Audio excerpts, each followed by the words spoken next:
जब रघुनाथ समर पुजीते, सुर नर मुनि सबके भय बीते। तब लक्ष्मण सीतहि आए, प्रभु पद पर हर्षि और लाए। सीता चितबु श्याम मृदु गाता, परम प्रेम लोचन न अगाता। पंचवटी बस श्री रघुनायक, करते चरते सुर मुनि सुखदायक। करते चरते सुर मुनि सुखदायक। जब श्री रघुनाथ जी ने युद्ध में शत्रुओं को जीत लिया तथा देवता मनुष्य और मुनि सबके भय नष्ट हो गए, तब लक्ष्मण जी सीता जी को लेके आई। चरणों में पड़ते हुए उनको प्रभु ने प्रसन्नता पूर्वक उठाकर हृदय से लगा लिया। सीता जी श्री राम जी के श्याम और कोमल शरीर को परम प्रेम के साथ देख रही हैं, नेत्र अगाते नहीं हैं। इस प्रकार पंचवटी में बसकर श्री रघुनाथ जी देवता और मुनियों को सुख देने वाले चरित्र करने लगे।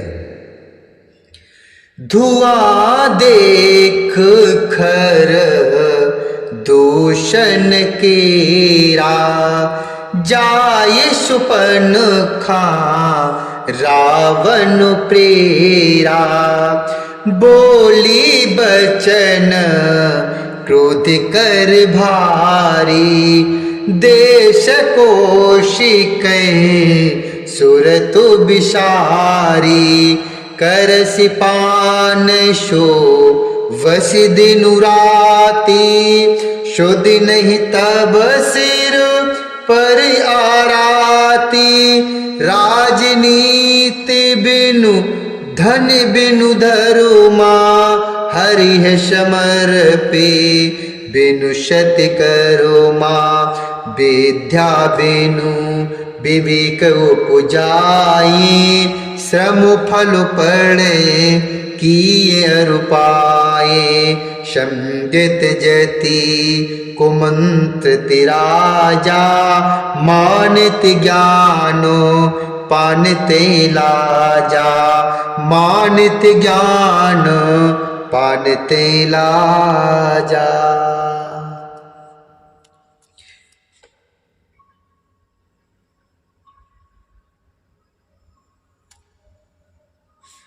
खर दूषण का विध्वंस देखकर शूर्पणखा ने जाकर रावण को भड़काया।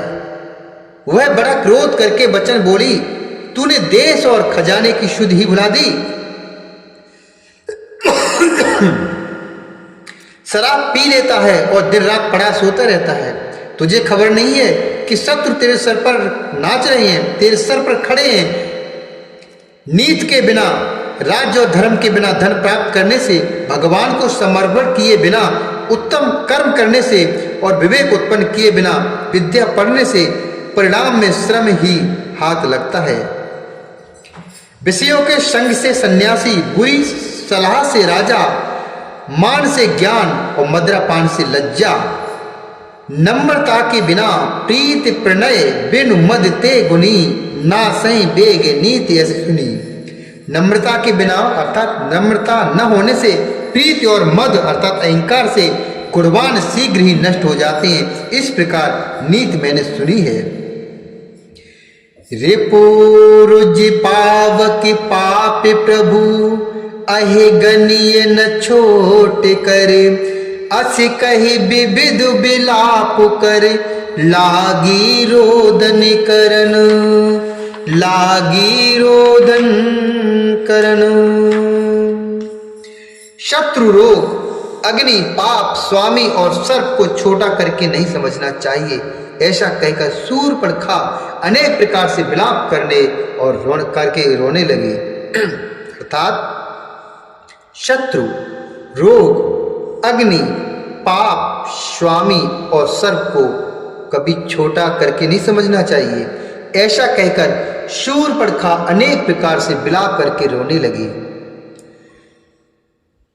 सभा माझ पर व्याकुल बहु प्रकार कह रोई, तोहे जियत दश कंधर मोर के असगत होई। तोहे जियत दश कंधर मोर के असगत होई। रावण की सभा के बीच वह व्याकुल होकर ऐसे रोने लगी और उसके सामने व्याकुल होकर ऐसे पड़ी हुई बहुत प्रकार से रो रो कर कह रही है कि अरे दशग्रीव, तेरे जीते जी मेरी क्या ऐसी दशा होनी चाहिए।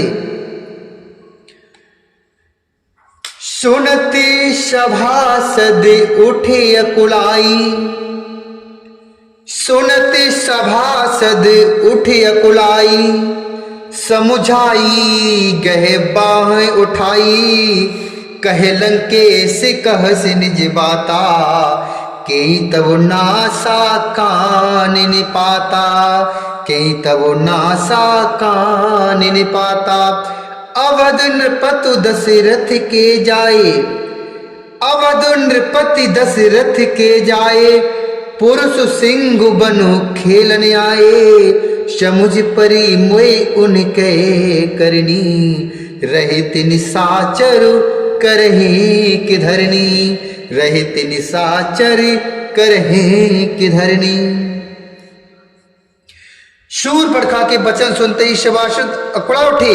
उन्होंने शूर्पणखा की बाह पकड़कर उसे उठाया और समझाया। लंकापति रावण ने कहा, अपनी बात तो बता, किसने तेरे नाक कान काट लिए। वह बोली, अवधि नृपति दशरथ के जाए, अयोध्या के राजा दशरथ के पुत्र, जो पुरुषों में पुरुष सिंह बन खेलने आए, जो पुरुषों में सिंह के समान है और वन में शिकार खेलने आए हैं। मुझे उनकी करनी ऐसी समझ पड़ी है कि वे पृथ्वी को राक्षसों से रहित कर देंगे। जिन कर भुज बल पाय दशानन, जिन कर भुज बल पाय दशानन, अभय भये विचरत मुनि कानन, देखत बालक काल समाना, परम धीर धनवी गुण नाना, परम धीर धनवी गुण नाना। अतुलित बल प्रताप दो भ्राता, खलु बदरत सुर मुनि सुखदाता, शोभा धाम राम अस नामा, तिनके संग नारी के श्यामा, तिनके संग नारी के श्यामा। जिनकी भुजाओं का बल पाकर हे दशमुख मुनि लोग वन में निर्भय होकर विचरने लगे हैं, वे देखने में तो बालक ही हैं, पर हे काल के समान वे परम धीर श्रेष्ठ धनुर्धर और अनेकों गुणों से युक्त हैं। दोनों भाइयों का बल और प्रताप अतुलनीय है। वे दुष्टों के वध करने में लगे हैं और देवता तथा मुनियों को सुख देने वाले हैं। वे शोभा के धाम हैं, राम ऐसा उनका नाम है। उनके साथ एक तरुणी सुंदर स्त्री है। रूपे राशो बेधि नारे सवारी, रत सति कोटि ताशु बलिहारी, ताशु अनुज का ते श्रुति नासा, सुन तब भगिनी करहि परिहासा, सुन तब भगनी करहि परिहासा, सुन तब भगनी करहि परिहासा। विधाता ने उस स्त्री को ऐसे रूप की राशि बनाया है कि 100 करोड़ रति अर्थात कामदेव की पत्नी उस पर निछावर है। उन्हीं के छोटे भाई ने मेरे नाक कान काट डाले। मैं तेरी बहन हूं, यह सुनकर वे मेरी हंसी करने लगे। खरदूषण सुन लगे पुकारा, छन महु सकल कटक उनुमारा, खर दूषण तिसे राकर घाता, सुन दस शीस जरे सब गाता, सुन दस शीस जरे सब गाता। मेरी पुकार सुनकर खर दूसर सहायता करने आए, पर उन्होंने क्षण भर में सारी सेना को मार डाला। खर दूसर और त्रिशरा का वध सुनकर रावण के सारे अंग जल उठे। शूर्पणखा समुझाई कर, शूर्पणखा समुझाई कर, बल बोले से बहु भांति, गयऊ भवन अति सोचो बस, नींद परी नहीं रात। गयऊ भवन अति सोच बस, नींद परी नहीं रात। उसने शूर्पणखा को समझाकर बहुत प्रकार से अपने बल का बखान किया, किंतु मन में वह अत्यंत चिंतावश होकर अपने महल में गया। उसे रात भर नींद नहीं पड़ी। शूर नर अशूर नाग खग माही, मोरे